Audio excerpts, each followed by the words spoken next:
Ano yung ginagawa dito? Parang ano yata, nililinis yung gutter eh. Dito kami sa aming idol na restaurant yan. Dahil kasama namin to. Anong order mo, Dylan? Anong order mo? Rice. Rice?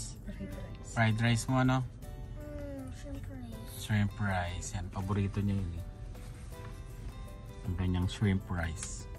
Oh, Sunday. Oh, Monday.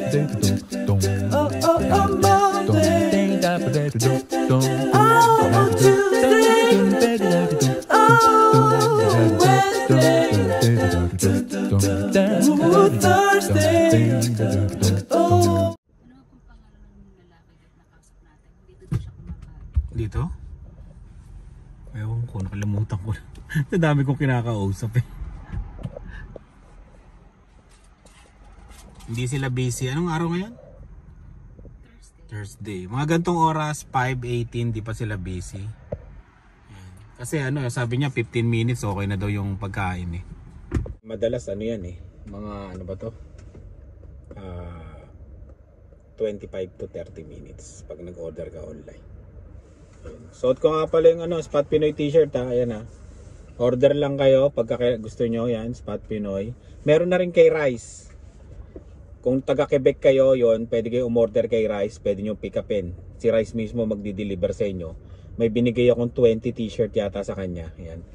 Ang nakalimutan ko lang kay Ina, hindi ko nabigyan si Ina. Ayan.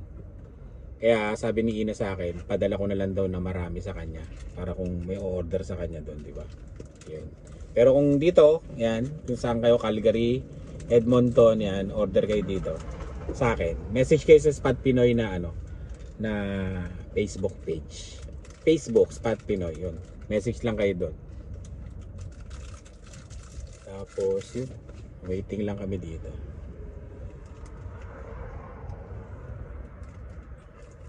Gift to myself daw kasi napagod daw si Dylan sa ano, sa event. Say thank you kayo mo. Say thank. Ayan, yung best friend mo. Pag meet and greet din yan si Dylan. Ayan. Bakit parang maputi ako dito? Oh, tingin mo mukha ako. Parang maputi dito. Ayan. Ano ba mga ganap ngayon? Nung natapos yung event, wala. Talagang sobrang ano. Ngayon lang nag-kick in yung ano, yung pagod. Tsaka yung ano, yung mga sakit ng katawan. Pero sobrang saya talaga, sobrang saya. Sobrang saya talaga. Oo, yung puyat, gano'n, nag-kick in na. Kasi ang tulog lang namin lagi, alam nyo, alas 3 ng madaling araw. Lagi kami nagkukwentuhan ni Rice, tapos yun, yung aming bossing, yan. Tapos sila Inags, yan. Si JJ din, nakipagkwentuhan. Yun. Kunyari, umuwi na si, ano, Alwin and Emma. Diba? Sila Alwin and Emma, alauna, umuwi yun eh, alauna, ganyan. Sila Tim Suliman, yan. Sila Kuya Cesar, si Ate Tessa, yan. Pagka umuwi sila ng ganong oras, kami magkukwentuhan pa hanggang alas 3 ni Rice. Kaya yun, sarap. Masarap, pati si Inags din, yan. Sarap, kwentuhan talaga. Ang tao pa rin pala, no? Bumababa na siya, no? Nakakamiss nga eh, parang ang bilis ng araw. Ang bilis ng araw, no? Grabe, Thursday, no? Thursday, tapos Thursday ng gabi hanggang ano. Ako nga, naglunes pa ako eh, di ba? Hindi kayo nakapunta dun sa ano, no? Sayang, no? Parang ano nga ako, nagsisisi nga ako eh. Sayang, sana natikman nyo yun. Eh, may pasok eh. Pasok si Dylan eh, no? Pero matitikman nyo yan. Ako na lang mismo mag-iihaw, tapos gaganyanin ko sa harapan nyo. Longganisa nga lang. Pero masarap talaga doon. Basta masarap. Kasi ano eh, Brazilian Peru. Tinanong ko yung ano doon, yung wait. Kasi parang panggaw. Oo nga. Tinanong ko yung ano, yung waiter doon. Sabi ko, nakuha mo na ba yung ano, yung recipe no? Nakuha mo ba yung technique paano gawin? Sabi niya hindi daw. Kasi ano daw, parang secret. Bali ano daw yon, Peruvian. Peru daw yung yung waiter. Ay, yung chef. Tapos yung may-ari, Brazilian. Hindi pa daw nila nakukuha yung yung ano ba to? Yung recipe. Sauce. Oo. Hindi masarap mami yung parang lalo na yung chicken hearts, grabe. Tsaka yung pineapple barbecue. Matindi pineapple barbecue. Pineapple siya na manipis. Binarbecue siya. Grabing sarap. Tapos yung radish. Basta may radish eh. Ano ba yung pangalan nun? Yung sauce na may radish. Radish sauce. Hindi, may karuktong pangalan na isa eh. Grabe rin yung lasa nun. Creamy radish sauce. Grabe talaga yun. Grabe yung busog na busog ka nga lang talaga. Si Emma nga talagang una, sige ilagay. Nung huli, umayaw na rin. Pati si Alvin eh. Pati si Alvin na ngayaw na rin eh. Katuwa yung restaurant na yun. Hanggat yung alam mo yung binayad mo, sulit talaga yung binayad mo, grabe. Talagang hindi sila titigil hanggat umaayaw ka talaga. Yung nagtatap ka na, ayoko na. Ganon. Grabe doon. May mga nag-comment meron daw pala nun sa US. Sa US, tapos sa ibang lugar yon. Ngayon na nagdadatingan yung kumakain. Alas 6. Oo. Hindi, 5:20. 5:20 pala. Ayun. Malakas talaga tong restaurant na to sa pag-Chinese food. Pagka yung mga kasama natin, sila pag pumunta kayo ng Regina, dito ko kayo dadalhin. Pero mag-iipon muna ako ng malaki kasi marami tayo eh. Yung binayaran ng bossing natin doon pang mortgage na yung presyo. Ang gusto ko rin yung isa, yung alam mo yung kinainin natin, yung chicken niya $1.50. Ang sarap, yun. Tapos yung ramen niya, grabe. Ang sarap ng ramen. Dalawa yung ramen na binigay sa akin kasi nilista na pala ni Ina noon. Binura niya yon. Siguro nakita uli na parang meron pang mark na kaya dalawa na pa-order sa akin. Kinain ko tuloy yung dalawa kasi nga sayang. Busog eh. Sarap. Tsaka yun talaga mami yung totoong ramen. Kasi yung ramen Sabi ni ate may ramen daw dito sa Northgate. Puntahan natin. Bagong tayo? Hindi ko alam po yun. Ayun. Pero sabi niya masarap. Babalik daw sila bukas. Masarap yan ha. Baka Kaya natin. laki may pansit ka. Laki may lang yung last. Chinese din daw. Kasi may natikman kami dito, yung ramen niya. Doon yun. Ramen talaga alam mo yung ramen ng ng cup noodles, parang ganun. Yung sabi ko, $10 yung binayad namin. Parang lalaki tuloy yung mata ko, nabubuhisit ako. Para siyang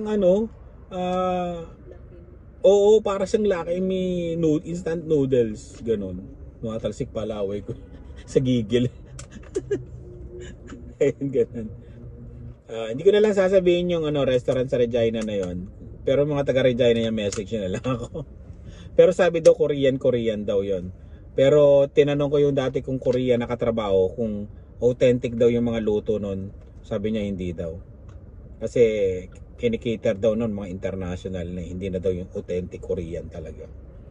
Yun lang talaga wala dito sa Regina yung mga ganyan, no? Kasi wala. Ito sa tingin ko tong Peking House na to authentic to kasi marami pumupunta talaga eh. Doon sa hindi ko lang alam sa Korea. Tinanong ko siya yung Korea na yon. Hindi, baka sa ibang hindi dito sa North. Hindi, tinanong ko, sabi ko kung may Korean talagang authentic dito, sabi niya wala daw eh. Koreano yun eh. Alam niya yung lasa talaga ng Korean. Ayun. Pero pag mga Filipino restaurant, Chinese, Thai, yon meron dito, mga authentic. Tsaka yung Vietnamese. 15 minutes. 15 minutes na. Kalahin mo nga naman. Kunin ko muna yung order namin. Yan, bali 63.27. Hati-hati na kaming 5 dito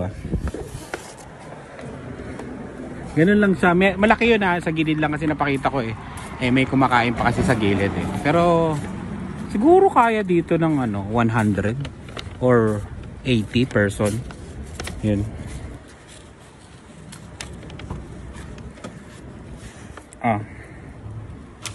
Yung 63. Buti may barya ko. Oo nga, buti ka may barya. Milan. Yan, uwi na muna kami at aray. Kakain na rin kami maya-maya. Ulis na ng ghost car, no? Yan ang ghost car, ha? Tingnan nyo. So, walang nakalagay na... Ay, hindi. May nakalagay na pulis pero malabo, no? Saan ba nahuli? Doon siya. Pumasok siya doon. Inuuli siya ng pulis. Tama yung araw sa ano eh. Baka masilaw sila.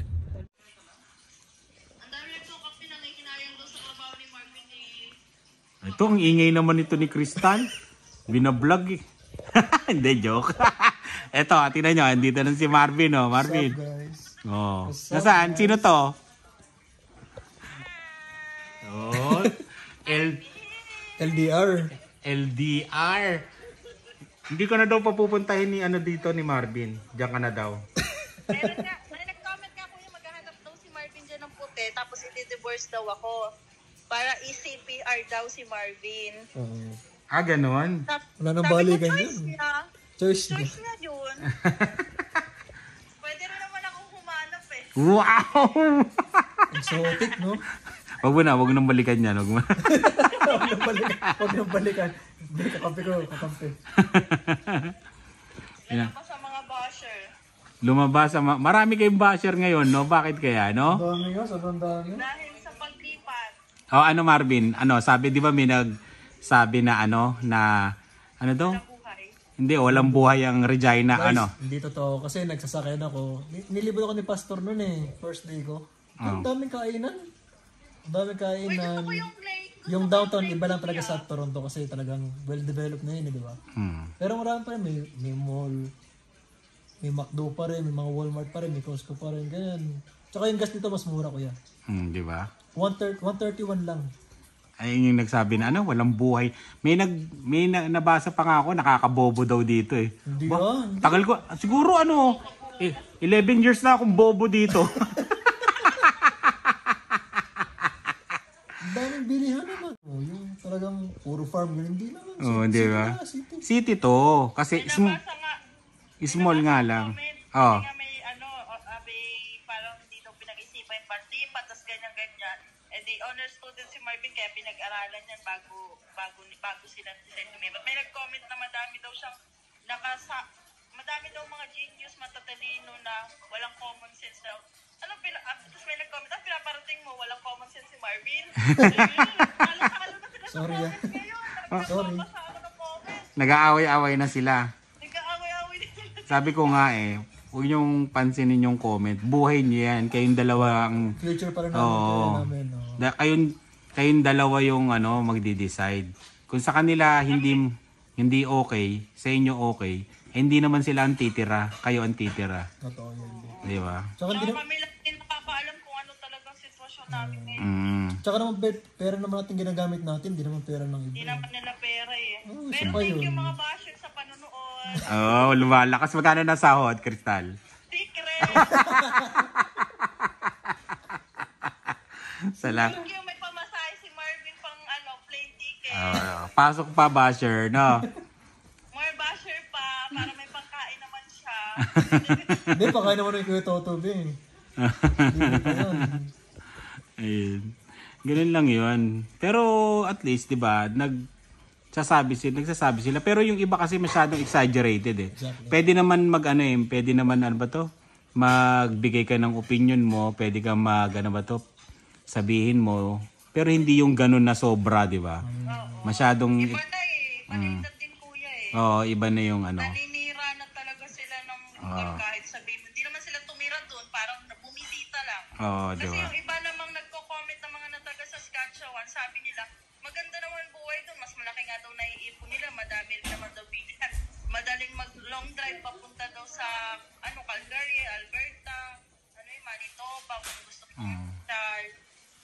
sabi ganun. Sabi ko nga yung lugar, merong pros and cons. Hindi naman perfect.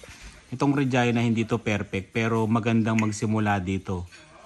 Lalo na pag nagsisimula ka, maganda magsimula dito. Yun lang talaga ang pinaka-downside, yung malamig talaga. Pero hindi naman Hindi yung pa natin na-experience ba?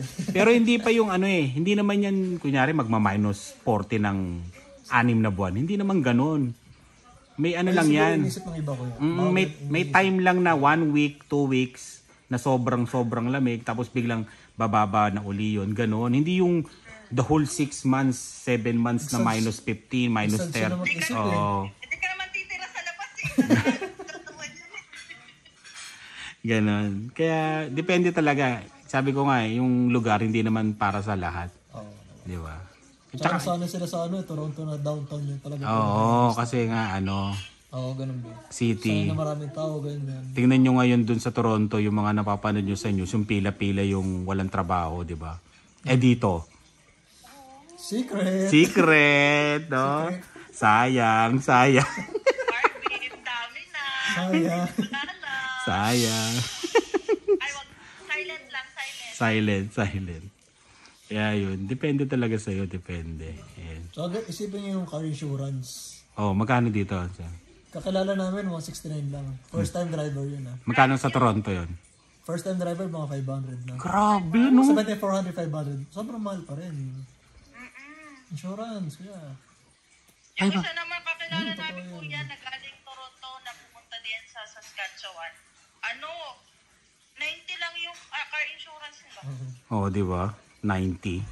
90. Second hand daw yung sasakyan nila kaya mababa. Sabi nila hindi daw umabot ng 200 kahit brand new.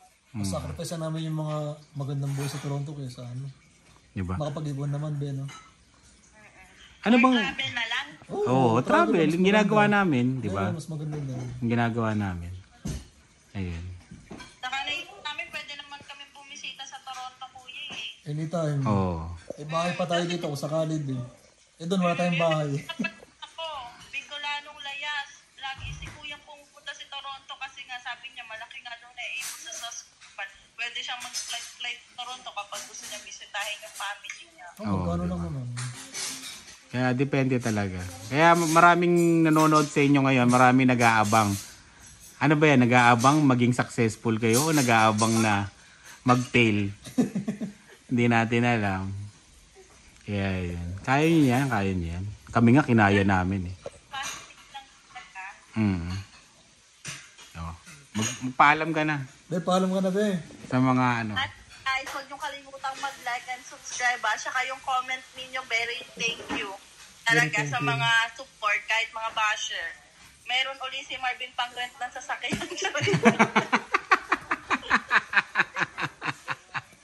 may pang-rent. Pang rent naman. Ayan. Ayan narinig nyo Hindi zero tong Hindi, promise. Na-experience ko na. Sabi wala daw laman yung Regina. OA no.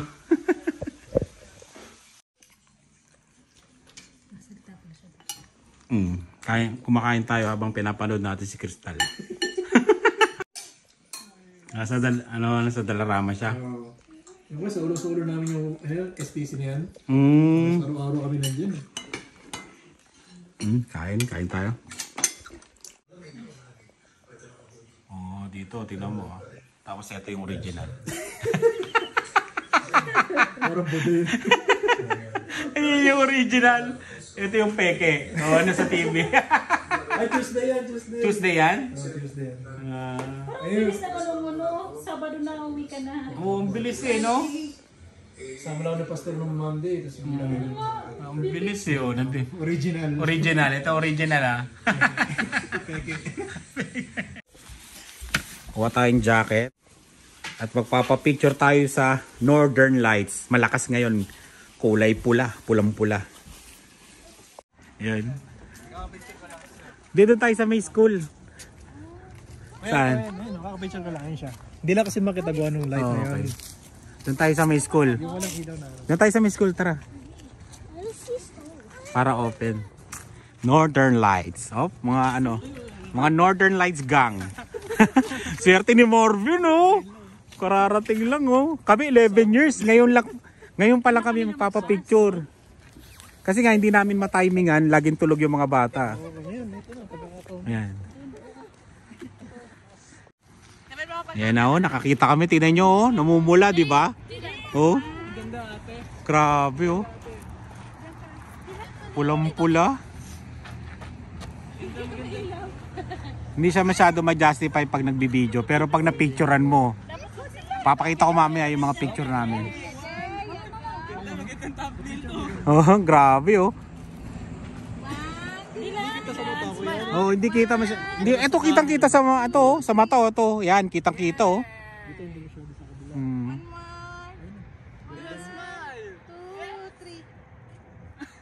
Galing ah. Ubus na yung film ko yan. Ubus na yung film, bilisan nyo. Ayan oh, grabe, pulong-pulo oh, tsaka green. Oh, ayan oh, tiga picture namin si Marvin. Ayaw siya magalit. Hayaan mo na magalit si Crystal. Sayang oh, Crystal. Sabi ko yan, sabi ng kasama yung kaibigan namin na Oh. meron. Ayan oh. Kita ba sila?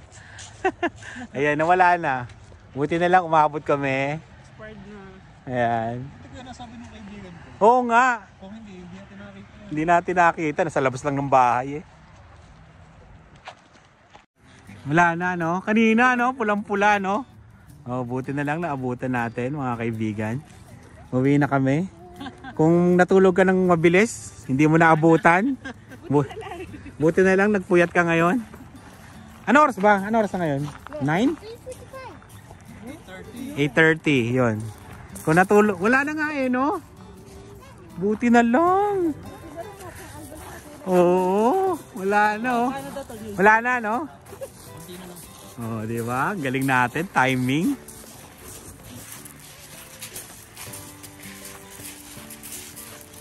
Uwi na.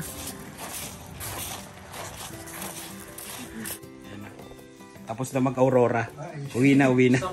Sakto, sakto. Ayun, message na lang kayo pagka papunta na kayo dito ah. Okay. Sunduin ko kayo sa airport.